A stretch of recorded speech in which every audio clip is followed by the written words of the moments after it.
Sun Wukong dan kerabat Tu pun pergi meninggalkan teman-temannya. Mereka berdua terlihat penuh semangat dan pergi dengan tawa mereka.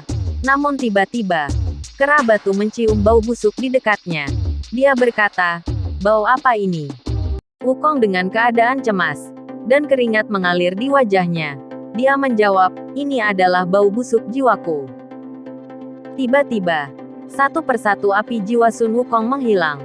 Melihat ini, kerabat Tu sangat mencemaskan keadaan Sun Wukong. Dia berkata, "3 api jiwa di kepalamu. Hanya tersisa 1. Jika aku datang lebih awal dan tidak datang terlambat, Anda tidak harus kehilangan jiwa Anda saat ini." Wukong berkata, "Aku akan segera menjadi roh busuk." Kerabat Tu benar-benar panik, dan dia akan memberitahu kepada yang lain tentang keadaan Sun Wukong. Akan tetapi Sun Wukong menghentikannya. Tetapi, kerabat Tu bersikeras untuk memberitahu mereka. Dia berkata, "Tidakkah kamu ingin mereka tahu?" Sun Wukong pun berubah pikiran. Dia berkata, Cepat pergi. Bantu aku." Kerabat Tu menjawab, "Sudah terlambat."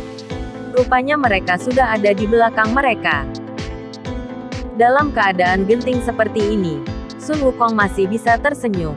Melihat ini adik Niu berkata, "Bagaimana ini bisa terjadi pada Raja Kera?" Dari belakang Jiu Quan menjawab, "Ini adalah akibat dari tidak bisa berjalan melalui jembatan yang terlupakan. Jiwa bernanah, dan abunya musnah." Adik Niu berkata, "Tolong selamatkan dia. Jika memungkinkan, saya bersedia mengubah satu kehidupan untuk kehidupan lainnya." Raja Reinkarnasi berkata, "Satu kehidupan untuk kehidupan lain. Saya masih memiliki kemampuan ini." Adik Niu tidak mengerti apa yang dia maksud. Jiu Quan berkata, "Maaf, jiwa Sun Wukong sudah mulai melemah, dan dia harus segera diselamatkan." Kerabat Tu dan adik Niu panik saat melihat tubuh Wukong yang memudar. Sun Wukong merasa dirinya akan berakhir di sini. Dia berkata, "Inilah saatnya." Dia pun terjatuh dan membuat teman-temannya panik.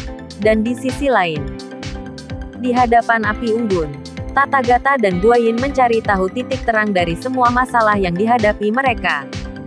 Mereka mulai bermeditasi dan menyatukan pikiran mereka. Kedua dewa berlutut untuk berkonsentrasi, terhubung dengan kesadaran, dan membentuk kembali adegan 3 dewa sebelum menyerang roh darah bumi. Mereka berharap menemukan petunjuk. Mereka melihat, ketika Tathagata hendak menyelimuti roh darah bumi, tiba-tiba reliks iblis melompat ke Tathagata. Akan tetapi, Guanyin dengan cepat menahan reliks iblis itu. Dan alhasil, reliks itu masuk ke tubuhnya. Dan tiba-tiba Raja Kebajikan datang dan memukul tubuh Guanyin dari belakang dengan serangan tapak tangan dan membuat Guanyin memuntahkan darah. Mereka terus berkonsentrasi menyatukan pikiran mereka. Dan Guanyin berkata, "Cepat. Aku sudah tidak tahan lagi." Mereka sampai di saat Taizun memiliki rencana dan meminta Tathagata melakukan sesuatu. Dan Tathagata berhasil memukul keluar reliks iblis itu. Reliks iblisnya yang keluar dari tubuh Guanyin pun terpental ke arah Taizun. Dan inilah rencana sebenarnya dari Taizun. Singkat cerita, mereka pun selesai dari meditasinya. Dan mereka menemukan satu kejanggalan yang tidak masuk akal. Tathagata pun berkata, "Sudahkah Anda menemukannya? Kapan peninggalan iblis itu masuk ke dalam esensi sejati Anda?" Guanyin menjawab, "Tidak. Begitu relik iblis memasuki tubuhku, Raja Kebijaksanaan langsung memukul keluar dengan paksa dari tubuhku." Tathagata berkata, "Saya juga tidak dapat menemukannya. Kecuali..." Guanyin menanggapi dengan serius ucapan dari Tathagata. Tathagata berkata, "Apakah Anda juga berpikir begitu?" Guanyin menjawab, "Tidak Tathagata. Taizun tidak segan-segan mengorbankan dirinya untuk menghancurkan roh darah bumi. Kita seharusnya tidak menebak seperti ini." Tathagata berkata, "Anda benar. Tapi telapak tangan itu memang..." Guanyin langsung memotong perkataan Tathagata. Dia berkata, "Ada yang datang." Dan ternyata, roh darah bumi datang kepada Tathagata dan Guanyin. Entah apa yang akan dilakukan roh darah bumi. Namun sayangnya, cerita pindah ke alam baka lagi. Raja Reinkarnasi melakukan sesuatu. Dengan jarinya, dia menggunakan jari sebagai pena, dan darah sebagai tinta. Dia menulis sesuatu di dalam buku reinkarnasi. Dan Sun Wukong, dengan satu api kehidupan di kepalanya, sudah tidak sadarkan diri. Raja Reinkarnasi dengan mantranya mulai melancarkan sesuatu untuk Sun Wukong.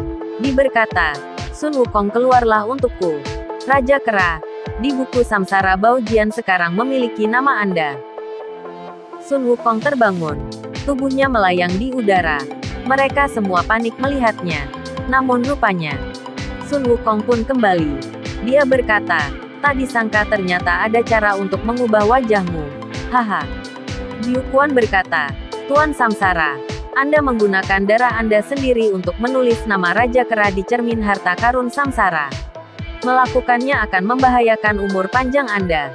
Raja Reinkarnasi berkata, Jiu Quan, kamu tidak terlalu banyak bicara ketika kamu masih muda. Jiu Quan tidak menyangka apa yang dilakukan Raja Reinkarnasi.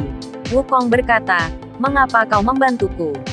Raja Reinkarnasi berkata, hanya ada satu alasan. Saya tidak berpikir Anda adalah orang jahat. Sun Wukong pun berkata, saya akan menemukan Siti Garba dan memberi Anda keadilan. Lalu dia bergegas pergi. Raja Reinkarnasi berkata, Raja Kera, waktumu tidak banyak. Wukong menjawab, saya tahu. Apakah Jiu Quan membantu saya untuk terakhir kali? Saya hanya punya 1 hari. Raja Reinkarnasi berkata, bagaimana bisa selama itu? Anda hanya punya 3 jam. Itu membuat ekspresi Wukong jadi berubah. Raja Reinkarnasi berkata, adik Niu, apakah kamu memiliki sesuatu untuk dikatakan kepada Raja Kera?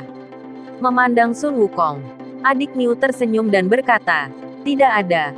Anda pergi lebih awal dan kembali lebih awal.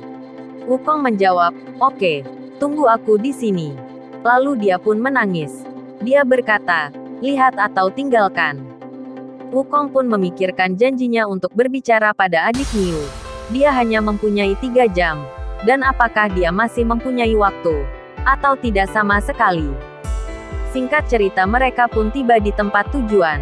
Dan di sisi lain, Tathagata berkata, menariknya, iblis yang mati itu berdiri di depan kami hidup-hidup. Roh darah bumi menjawab, saya memang mati. Tetapi hal yang saya janjikan belum selesai. Jadi saya kembali lagi. Guayin berkata, janji. Roh darah bumi berkata, saya ingin mengatakan semua yang saya tahu. Atau apa yang ingin Anda ketahui, termasuk Taizun yang terhormat. Dan tujuanku sebenarnya adalah untuk menyelamatkan Guayin.